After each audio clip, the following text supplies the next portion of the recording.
नमस्कार दोस्तों, हेल्दी भारत में आप सभी का स्वागत है। जैसा कि हमने पिछली कड़ी में चर्चा की थी एलर्जी के बारे में कि एलर्जी है क्या चीज़, कैसे होता है, इसके लक्षण क्या हैं। तो आज की इस कड़ी में हम जानते हैं कि एलर्जी से हमें बचे रहने के लिए क्या-क्या करना होगा। हमें वो कौन से उपाय करने होंगे जिससे हम एलर्जी से बचे रह सकते हैं। तो उनको जानते हैं।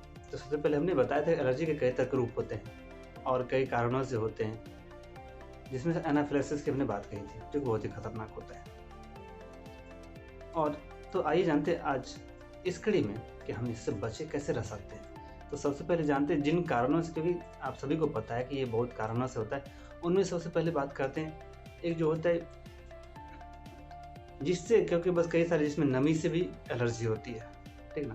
तो ऐसी स्थिति में करना क्या है कि जब आपका घर जो है बिल्कुल हवादार होना चाहिए, सूखा रहना चाहिए, और क्योंकि घर में नमी जमा ना हो, इससे क्या होता है कि जैसे किसी किसी व्यक्ति को अगर नमी से एलर्जी होती है तो उससे बचे रहेंगे। तो इनके लिए क्या करना है आपको, एक तो घर तो हवादार रखना है। इसके अलावा घर के अंदर कपड़े को ना सुखाएं, क्योंकि इससे भी वहाँ के माहौल में नमी आ जाती है। इसके अलावा तो बहुत जगह पे आपने देखा होगा कि घर के अंदर, कमरे के अंदर क्या कर छोटे छोटे पौधे लगा देते हैं, अच्छे अच्छे, जो कि देखने में अच्छा लगे, वो घर के अंदर पौधे लगा दिया करते हैं।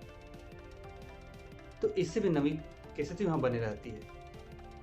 तो इसीलिए तो ऐसा ना करें, इससे बचाव रखें। तो ये एक ऐसा कारण हो जिससे हम इस तरह के एलर्जी से बचे रह सकते हैं। तो इसके अलावा आता है कि जानवरों से भी हमें एलर्जी होती है। जी हाँ, तो अब जानवरों से एलर्जी होती है तो क्या करना होगा कि जैसे देखते होंगे बहुत से लोग अपने घरों में कोई कुत्ता पालते हैं, बहुत तरह के जानवर को पालते हैं। तो आप जिन्हें भी पालते हो तो उनको अपने बेडरूम से दूरी रखें, यानी कि उनको अपने बेडरूम में नहीं आने दें। इसके अलावा आप अपने बेड वगैरह की सही ढंग से सफाई रखें, और वो जो पालतू पशु है उनको सप्ताह में कम से कम एक बार ज़रूर नहलाएं। इससे वो भी साफ सुथरा रहेगा और उनसे किसी प्रकार के एलर्जी होने की संभावना नहीं रहेगी। इसके अलावा होता क्या है कि धूल कण से भी एलर्जी होती है। जी हाँ, तो धूल कण से एलर्जी होती है। तो इस एलर्जी से बचने के लिए आपको करना है क्या कि घर में जो बहुत लोग कालीन बिछाते हैं, तो कालीन ना बिछाएं, क्योंकि कालीन बिछाने पे क्या होता है, उसके परत के नीचे धीरे धीरे धूल कण जमा होने लगते हैं। क्योंकि जब सफाई होती है तो कालीन के ऊपर सफाई, तो और कालीन के नीचे का जो सतह होता है उसमें सफाई नहीं की जाती है, जिससे धूल कण वहाँ जमा होता है, तो उससे भी एलर्जी होती है।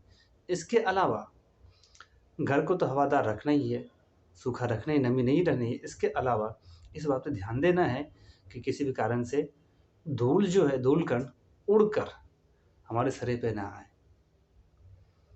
तो इनसे बचाव करना है। और साफ-सफाई तो हर चीज़ में ज़रूरी है। तो इससे क्या होता है कि इससे धूल कण वाली एलर्जी जो होती है वो नहीं होगी।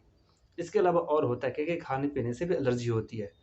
तो ऐसी स्थिति में ये अच्छा होगा कि आप घर में बनाया हुआ खाना खाएँ, और यदि आप बाहर खा रहे हैं तो आपको उन बातों का विशेष रूप से ध्यान रखना है कि किन-किन चीज़ों से एलर्जी होती है।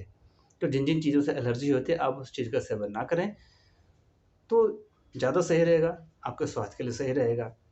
क्योंकि ये नहीं कहा जा सकता किस तरह की एलर्जी एनाफिलाक्सिस एलर्जी का रूप ले लेती है।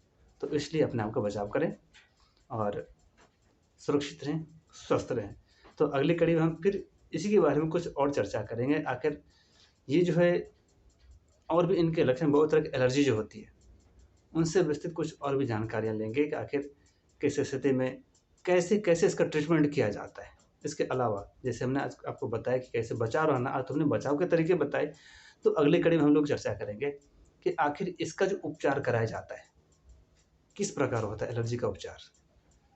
तो बने रहिए तब तक हमारे हमारे साथ। और हाँ, जाते-जाते ये बात कहूँगा कि आप यदि इस यूट्यूब पे ये वीडियो देख रहे हैं तो हमारे चैनल हेल्दी भारत को सब्सक्राइब करें और लाइक भी करें और शेयर भी करें, ताकि हम आपके माध्यम से अपनी बात दूर तक पहुंचा सकें और इसके माध्यम से सभी लाभान्वित हो। इसके अलावा यदि आप फेसबुक चलाते हैं तो हमारे फेसबुक पेज पे हेल्दी भारत नाम का पेज है, आप उसे भी लाइक करें, फॉलो करें।